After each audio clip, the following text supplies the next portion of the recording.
नमस्कार दोस्तों, स्वागत करते हैं एक बार फिर से हमारे YouTube चैनल नौकरी एग्ज़ाम वाला में। दोस्तों, आज की इस वीडियो में हम आपको पेडागॉजी सीरीज के अंतर्गत भाग 8 लेकर आए हैं, जिसमें 10 महत्वपूर्ण क्वेश्चनों को हमने सेलेक्ट किया है जो कि महत्वपूर्ण साबित हो सकते हैं आपको आने वाले एग्ज़ाम्स में।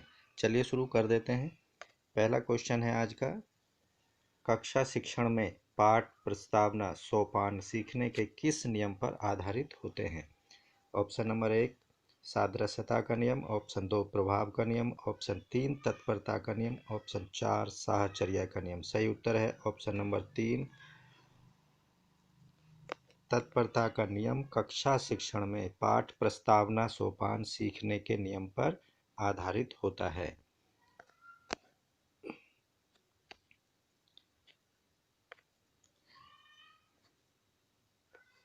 तत्परता में कार्य करने की केंद्रित शक्ति निहित होती है तथा साथ में तत्परता की तीव्रता भी बढ़ जाती है। तत्परता के नियम को तैयारी का नियम भी कहा जाता है। इस नियम के तहत निम्न कार्य करने होते हैं या आते हैं। पहला है, शिक्षकों को बालकों की अभिरुचि और अभिक्षमता का मापन कर लेना चाहिए, जिससे उनकी तत्परता का ज्ञान हो सके, यानी कितनी अच्छी तरह से वो बच्चे या छात्र सीख सकते हैं। ये जो कहलाता है, ये नियम ज्ञात से अज्ञात की ओर ले जाना। दूसरा है, बालकों को तत्परता के अनुरूप शैक्षणिक व्यवस्था की जानी चाहिए, यानी जितनी बच्चों की या छात्रों की रुचि सीखने में है उसके अनुरूप ही शिक्षण व्यवस्था होनी चाहिए। नंबर 3, पूर्व पाठ से कुछ 3 प्रश्न पूछकर नवीन पाठ, यानी पहले जो पढ़ चुके हैं उससे संबंधित कुछ प्रश्न जरूर पूछने चाहिए और उसके बाद ही नवीन पाठ आरंभ करनी चाहिए, या पाठ प्रस्तावना भी इसको कह सकते हैं। भाटिया के अनुसार तत्परता या किसी कार्य के लिए तैयार होना युद्ध को आधा विजय कर लेने के समान होता है। अगला प्रश्न है, संप्रत्यय निर्माण का प्रथम सोपान होता है। संप्रत्यय निर्माण का प्रथम सोपान होता है। ऑप्शन 1 विभेदीकरण, ऑप्शन 2 सामान्यीकरण, ऑप्शन 3 प्रत्यक्षीकरण, ऑप्शन 4 पृथक्करण। सही उत्तर है ऑप्शन नंबर 3 प्रत्यक्षीकरण, यानी संप्रत्यय निर्माण का जो प्रथम सोपान है वो प्रत्यक्षीकरण होता है, किसी चीज को अच्छे से देख लेना या समझ लेना। संप्रत्यय संकल्पना निर्माण के सोपान निम्नलिखित होते हैं। सबसे पहला सोपान होता है प्रत्यक्षीकरण, उसके बाद आता है विभेदीकरण, उसके बाद पृथक्करण और फिर लास्ट में जो आता है सामान्यीकरण। सबसे पहला जो सोपान होता है संप्रत्यय संकल्पना निर्माण करने का, प्रत्यक्षीकरण होता है, उसके बाद विभेदीकरण होता है, फिर होता है पृथक्करण और फिर होता है लास्ट में अंतिम सामान्यीकरण। ये क्रम जरूर आपको याद रखना है, प्रत्यक्षीकरण, विभेदीकरण, पृथक्करण और सामान्यीकरण। अतः संप्रत्यय या प्रस्तावना निर्माण का प्रथम सोपान प्रत्यक्षीकरण होता है। अगला प्रश्न है, प्रक्षेप प्रेक्षणात्मक प्रेक्षणात्मक अधिगम संप्रत्यय प्रेक्षणात्मक अधिगम संप्रत्यय द्वारा दिया गया, यानी किसके द्वारा दिया गया था? ऑप्शन नंबर 1 है वंडूरा के द्वारा, option 2 Tolman, option 3 Thorndike, option 4 Kohler. सही उत्तर है ऑप्शन नंबर 1 प्रेक्षणात्मक अधिगम संप्रत्यय या प्रस्तावना का सिद्धांत वंडूरा के द्वारा दिया गया था।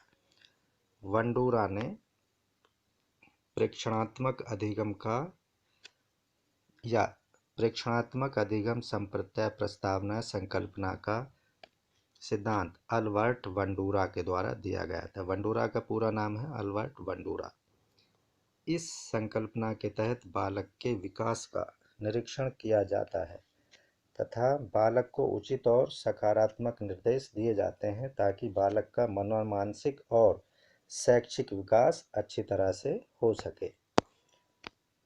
अगला प्रश्न है, उदाहरण निरीक्षण विश्लेषण, वर्गीकरण, सामान्यीकरण निम्नलिखित में से किस विधि के सोपान हैं?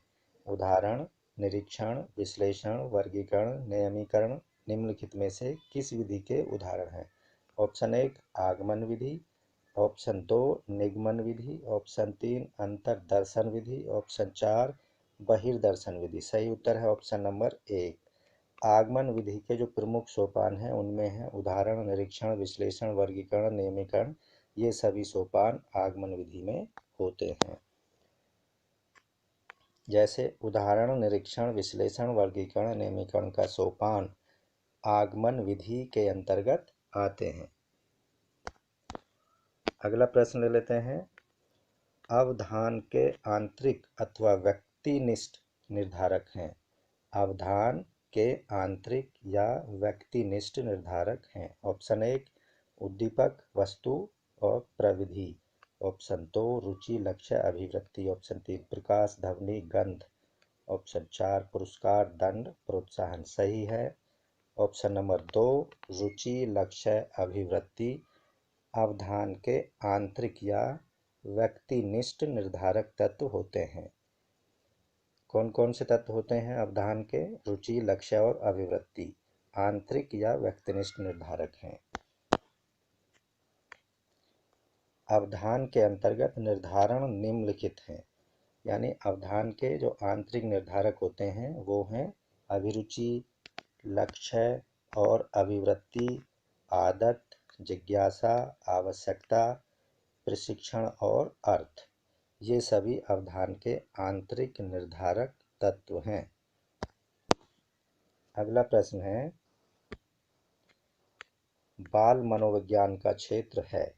ऑप्शन 1 केवल गर्भावस्था की विशेषताओं का अध्ययन, ऑप्शन 2 केवल शैशवावस्था की विशेषताओं का अध्ययन, ऑप्शन 3 केवल बाल्यावस्था की विशेषताओं का अध्ययन, ऑप्शन 4 गर्भावस्था में या गर्भावस्था से किशोरावस्था की विशेषताओं का अध्ययन।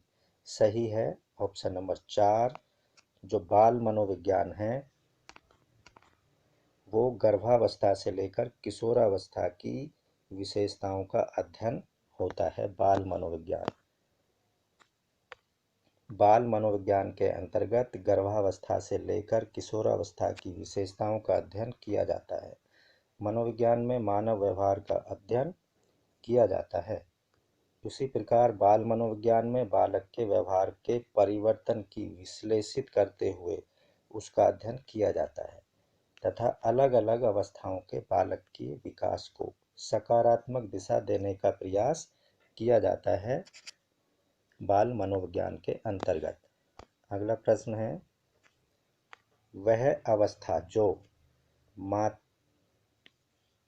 अवस्था जो कि माता के 21वें गुणसूत्र जोड़े के अलग न हो पाने के कारण होती है, क्या कहलाती है? प्रश्न को ध्यान से समझें। वह अवस्था जो माता के 21वें गुणसूत्र जोड़े के अलग न हो पाने के कारण होती है उसको क्या कहते हैं? Option 1 Klinefelter syndrome, option 2 Down syndrome, option 3 Turner syndrome, option 4 Wilson syndrome. सही उत्तर है option number 2 Down syndrome. Down syndrome वह अवस्था होती है जो माता के 21वें गुणसूत्र के जोड़े के अलग न हो पाने के कारण उत्पन्न होती है बच्चों में, पैदा होने वाले बच्चों में। कोलबर्ग के परंपरागत स्तर पर बाह्य कारकों के द्वारा, यानी जो बाहरी कारक होते हैं उनके द्वारा निर्धारित होती है। इस अवस्था में व्यक्ति सामाजिक तंत्र का अस्तित्व बनाए रखने के लिए नियमानुसार व्यवहार करता है। अगला प्रश्न है, कोलबर्ग के अनुसार किस अवस्था में नैतिकता बाह्य कारकों द्वारा निर्धारित होती है?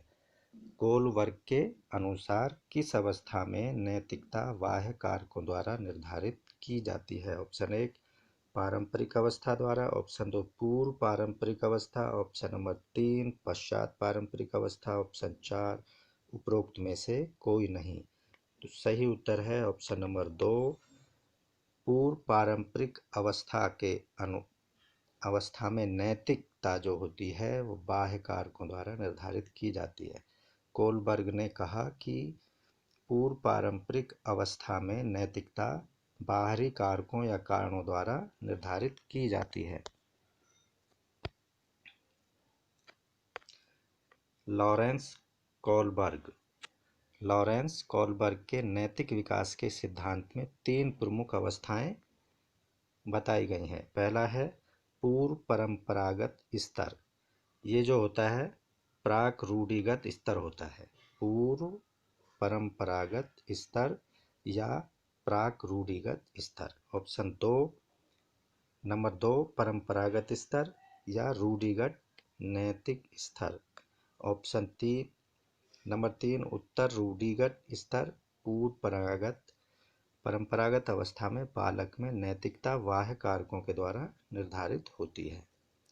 तो इसे ध्यान रखें, 3 प्रमुख कारक हैं जो लॉरेंस कोलबर्ग ने नैतिकता के विकास के सिद्धांत में बताई हैं। पूर्व परंपरागत स्तर, जिसे प्राक रूढ़िगत स्तर भी कहते हैं। दूसरा है परंपरागत स्तर, जिसे रूढ़िगत नैतिक स्तर भी बोलते हैं। तीसरा है उत्तर रूढ़िगत स्तर।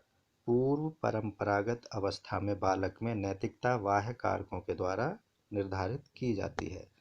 अगला प्रश्न लेते हैं, निम्नलिखित में से कौन सा एक सही क्रम है? ऑप्शन 1 ब्लास्टोसिस्ट, अंडाणु, शुक्राणु और युग्मनज। ऑप्शन 2 अंडाणु, शुक्राणु, ब्लास्टोसिस्ट और युग्मनज। ऑप्शन 3 ब्लास्टोसिस्ट, युग्मनज, अंडाणु, शुक्राणु। ऑप्शन 4 है अंडाणु, शुक्राणु, युग्मनज, ब्लास्टोसिस्ट। कहने का मतलब है कि जो निषेचन होता है उसकी ये अवस्थाएं हैं और सही अवस्था कौन सी है। तो सही अवस्था है, पहले क्या होता है, अंडाणु और शुक्राणु एक दूसरे से मिलते हैं। अंडाणु और शुक्राणु एक दूसरे से मिलते हैं, उसके बाद बनता है युग्मनज, और युग्मनज के बाद जो बनता है वो ब्लास्टोसिस्ट बनती है। सबसे पहले अंडाणु शुक्राणु का मिलन होता है, फर्टिलाइज होने के बाद युग्मनज बनता है, युग्मनज बनने के बाद में ब्लास्टोसिस्ट का निर्माण होता है। इसकी व्याख्या हम देख लेते हैं। सही क्रम होगा इसका अंडाणु शुक्राणु, युग्मनज, उसके बाद ब्लास्टोसिस्ट। यह प्रक्रिया निषेचन से संबंधित है, जिसमें सर्वप्रथम गर्भाधान की क्रिया के दौरान सर्वप्रथम अंडाणु और शुक्राणु आपस में मिलते हैं। इनके मिलने से युग्मनज या भ्रूण का निर्माण होता है। उसके बाद ब्लास्टोसिस्ट क्रिया के द्वारा शिशु का निर्माण होना शुरू हो जाता है। अगला प्रश्न है, अंतर्मुखी, बहिर्मुखी और उभयमुखी व्यक्ति या व्यक्तित्व का वर्गीकरण किसके द्वारा किया गया है? कितने प्रकार के व्यक्तित्व होते हैं? अंतर्मुखी, बहिर्मुखी और उभयमुखी। इस तरह के व्यक्तित्व का वर्गीकरण किस वैज्ञानिक ने किया था? ऑप्शन 1 युंग ने, बुचनर ने या सेल्डन। नंबर 4 स्प्रेंजर ने। सही उत्तर है ऑप्शन नंबर 1। युंग ने व्यक्तित्व का वर्गीकरण 3 वर्गों में किया था।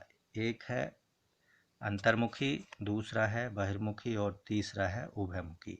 ये वर्गीकरण, व्यक्तित्व का वर्गीकरण युंग के द्वारा किया गया था। इसकी व्याख्या यहाँ पर एक बार देख लेते हैं। युंग जो थे स्विट्जरलैंड के मनोवैज्ञानिक थे। मनोवैज्ञानिक गुणों के आधार पर युंग ने व्यक्तित्व का वर्गीकरण किया था और बताया था कि व्यक्तित्व मुख्य रूप से 3 प्रकार के होते हैं। पहला जो व्यक्तित्व उन्होंने बताया अंतर्मुखी, दूसरा बहिर्मुखी और तीसरा उभयमुखी। बाल विकास और अध्यापन के अंतर्गत ये सभी आते हैं।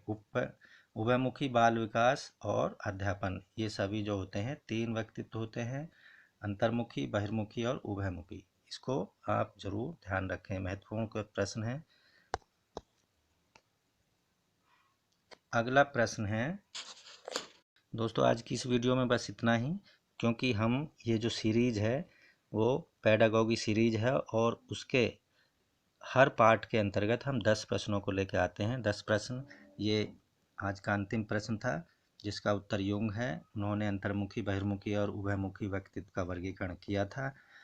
आशा करते हैं सभी प्रश्न आपको बहुत पसंद आएंगे और महत्वपूर्ण साबित होंगे आगामी परीक्षाओं में। अगर आप पहली बार हमारे चैनल को देख रहे हैं तो प्लीज़ सब्सक्राइब के लाल बटन को ज़रूर दबा दें और घंटी के बटन को ज़रूर दबाएं, ऑल नोटिफिकेशन पर सेट कर दें, जिससे आपको सभी वीडियोज़ का लेटेस्ट वीडियोज़ का अपडेशन मिलता रहेगा। चलिए दोस्तों, मिलते हैं अगली वीडियो में।